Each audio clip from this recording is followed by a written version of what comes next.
বাস্তবতা মেনে নেওয়ার সময় এসেছে ভারতের। মন্তব্য মোস্তফা সরোয়ার ফারুকীর।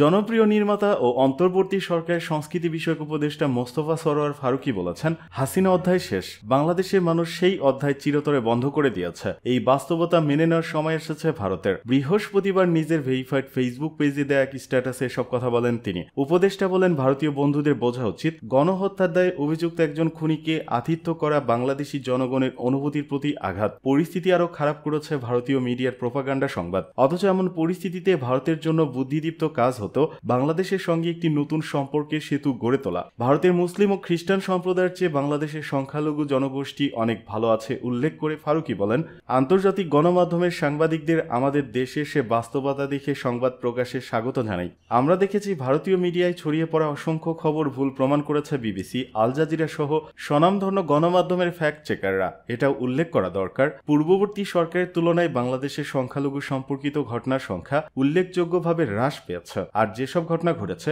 সেখানেও রাজনৈতিক সংশ্লিষ্টতা রয়েছে। উপদেষ্টা আরও বলেন, ভারতীয় বন্ধুদের মনে রাখা দরকার, তারা যে অত্যাচারী শাসককে আশ্রয় দিয়েছে, পরপর 3টি নির্বাচনে সে মানুষের ভোটাধিকার হরণ করেছিল, ঘনিষ্ঠজনদের মাধ্যমে $234 বিলিয়ন আত্মসাৎ, গত 16 বছরের মতের বিরুদ্ধে যাওয়া হাজার হাজার মানুষকে সে হত্যা করেছে। শুধু গত জুলাই 1,500 মানুষকে হত্যা করেছে, হাজারো মানুষকে গুম করেছে যারা আর ফিরে আসেনি। এত সব অপরাধের জন্য যার বিচার হতে যাচ্ছে, ভারত কেন আশা করে আমরা তাকে এখনো ভালোবাসবো? আমাদের ভারতীয় বন্ধুরা কি আশা করে যে জার্মানরা হিটলারকে ভালোবাসবে?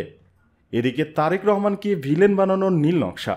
1/11 পরিস্থিতির মতোই ফের -2 ফর্মুলায় মেতে উঠেছে দেশের একটি শীর্ষ দৈনিক পত্রিকা। 2007 সালের রাজনীতি থেকে দুই নেত্রী খালেদা জিয়া ও শেখ হাসিনাকে সরানোর নীল নকশা এঁকেছিল পত্রিকাটি। দীর্ঘ 1.5 যুগ পরে উদ্ভূত পরিস্থিতিতে ফর্মুলা অভিন্ন হলেও মাইনাসের তালিকায় খালেদার সঙ্গে যুক্ত হয়েছেন তার বড় ছেলে বিএনপির ভারপ্রাপ্ত চেয়ারম্যান তারেক রহমান। 1/11 ও এর পরবর্তী সময়ে তারেক রহমানকে রাজনীতিতে ভিলেন বানানোর অপ্রতিরোধ অপচেষ্টার অংশ হিসেবে অব্যাহতভাবে তার চরিত্র হনন করা হয়েছিল। তাকে জঙ্গি সম্পৃক্ততা, সন্ত্রাসের গডফাদার, দুর্নীতিবাজ ও বিত্ত বৈভবের মালিক দেখিয়ে মানুষের কাছে খাটো করার পাশাপাশি তার রাজনৈতিক ক্যারিয়ার শেষ করে দেওয়ার মিশনও নেওয়া হয়েছিল। পর্দার অন্তরালে ওই দৈনিকটির এ ধরনের নীরব নীল নকশা এখনো চলছে বলে অভিযোগ রয়েছে। এ নিয়ে এরই মধ্যে রাজনৈতিক পরিবেশ উত্তপ্ত হতে শুরু করেছে। বিএনপি নেতাদের মধ্যেও দেখা দিয়েছে তীব্র অসন্তোষ। শহীদ সাবেক রাষ্ট্রপতি জিয়াউর রহমান ও সাবেক প্রধানমন্ত্রী খালেদা জিয়ার বড় ছেলে তারেক রহমান দীর্ঘদিন ধরে রাজনৈতিক কারণে দেশান্তরী। তার রাজনৈতিক ক্যারিয়ার নস্যাৎ করতে চরিত্র হনন থেকে শুরু করে তাকে সন্ত্রাস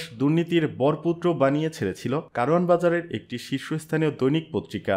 ইসলাম বিদ্বেষী ও ধর্মভীরু মানুষকে জঙ্গি বানানোর দায়ে অভিযুক্ত পত্রিকাটির অফিসের সামনে অতি সম্প্রতি ইসলাম পরিপন্থী একটি ক্ষুব্ধ পক্ষ প্রতিবাদ করে গরুও জবাই দিয়েছেন। অভিযোগ রয়েছে, হীন উদ্দেশ্য সমাজে ভুল বার্তা দিয়ে জনরোষ তৈরি করতে তারেককে জড়িয়ে শত শত প্রতিবেদন ছাপিয়ে তার রাজনৈতিক ক্যারিয়ার বরবাদ করার সব অপচেষ্টাই করেছিল ভারতের রয়ের এজেন্ট বলে সমালোচিত এই জাতীয় দৈনিকটি। 1/11 বাস্তবায়নের সামনে থেকে নেতৃত্ব দেওয়া পত্রিকাটির মূল এজেন্ডাই ছিল আওয়ামী লীগ সভানেত্রী শেখ হাসিনা ও বিএনপি চেয়ারপারসন খালেদা জিয়ার পাশাপাশি তারেক রহমানকেও মাইনাস করা। পত্রিকাটিতে প্রকাশিত অসংখ্য কার্টুন, সংবাদ ও কলাম বিশ্লেষণ করে এমন চিত্রই ধরা পড়ে। পত্রিকাটির হাতে তৈরি অনেকেই এখন সরকারের অংশ। সমালোচকরা বলছেন, স্বৈরাচারের পতন হলেও কিংবা তারেক রহমান অনেক মামলায় খালাস পেলেও কিছু মামলা এখনও জারি রয়েছে।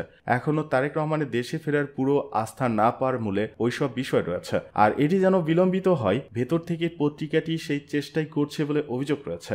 সময় সুযোগ বুঝে তাই আগের নীল নকশা বাস্তবায়নে পত্রিকাটি সক্রিয় রয়েছে বলে জানা গেছে। এসব নিয়ে বিএনপি ও সাধারণ মানুষের মধ্যে শোরগোল ও আলোচনা সমালোচনা শুরু হয়েছে। পত্রিকাটি প্রথম আলো। অভিযোগ রয়েছে, দেশের বড় দুই দলকে বাদ দিয়ে রাজনীতিতে তৃতীয় ধারা তৈরির প্রবক্তা প্রথম আলো 1/11 সময় ব্যর্থ হলেও এখনও তাদের -2+ ফর্মুলা থেমে নেই। শুধু তারেক রহমানই নয়, চরিত্র হনন করে অসংখ্য প্রতিবেদন ছাপা হয়েছিল তারেক রহমানের ছোট ভাই ও জিয়া পুত্র আরাফাত রহমান কোকোর নামেও। আর্কাইভ ঘেটে দৈনিক প্রথম আলোর প্রকাশিত শত শত সংবাদ শিরোনাম চোখে পড়ে, যেখানে মূলত বিএনপির শীর্ষ নেতা তারেক রহমান ও প্রয়াত আরাফাত রহমান কোকোর চরিত্রই হনন করা হয়েছিল। বিএনপিকে জঙ্গিবাদের পৃষ্ঠপোষকতার সঙ্গে জড়িয়ে পত্রিকাটি একের পর এক প্রতিবেদন ছেপেছিল। এর সম্পাদক মতিউর রহমানের নেতৃত্বে প্রকাশিত এসব প্রতিবেদন এখন পর্যালোচনা করে দেখা যায় সবই ছিল অসার। 21 আগস্টের গ্রেনেড হামলায় বিএনপি ও তারেক রহমানকে জড়িয়ে অনেক প্রতিবেদন ছাপে পত্রিকাটি। অতি সম্প্রতি ওই মামলায় তারেক রহমান সহ সব আসামি খালাস পান।